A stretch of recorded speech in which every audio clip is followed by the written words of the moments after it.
Welcome to Dented, your go-to hub for simplified, high-yield dental education.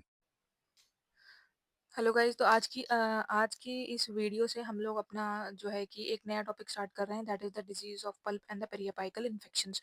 तो इस topic को start करने से पहले हम लोग सबसे पहले क्लासिफिकेशन की बात करेंगे। The classification says it all, that is the disease of the pulp का हमारे पास एक क्लासिफिकेशन है। We have three kind of classification जो कि बहुत ज़्यादा इंपॉर्टेंट है। पहला हमारे पास ग्रॉसमैन का क्लिनिकल क्लासिफिकेशन, जिसमें आता है हमारे पास inflammatory diseases of the dental pulp. तो इन्फ्लेमेटरी डिजीज है हमारे डेंटल पल्प के, they can be reversible pulpitis and they can be irreversible वल्पाइटिस।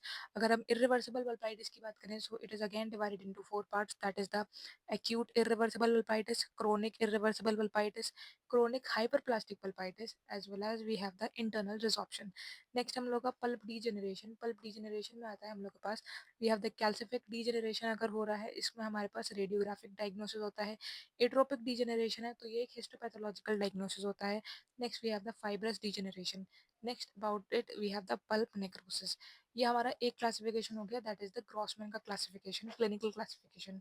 Next we have the Ingle's classification. Ingle was a scientist and उसका ये classification है। It is the again हम लोग का अगर पल्प का क्वेश्चन आएगा तो हम लोग को ये तीन क्लासिफिकेशन अगर हम लिखेंगे तो obviously it will be very beneficial for the answer sheet as well as for our performance. So it is again the inflammatory changes में हम लोग के पास आ जाएगा, that will be the hyperplastic pulpal hyperactive pulpalgia. Hyperactive pulpalgia, it can be hypersensitivity and we have the hyperemia. Hyperemia again divided into acute and chronic. Next we have the acute pulpalgia. Acute पल्पैल्जिया में आ जाएगा हम लोग के पास incipient, moderate and advance. Next we have the chronic pulpalgia. Chronic pulpalgia में आ जाएगा hyperplastic pulpitis and the necrosis of the pulp. Next we have the degenerative changes में आ जाएगा atrophic changes and the calcific pulposis. Next we have the histological classification by the Seltzer and vendor.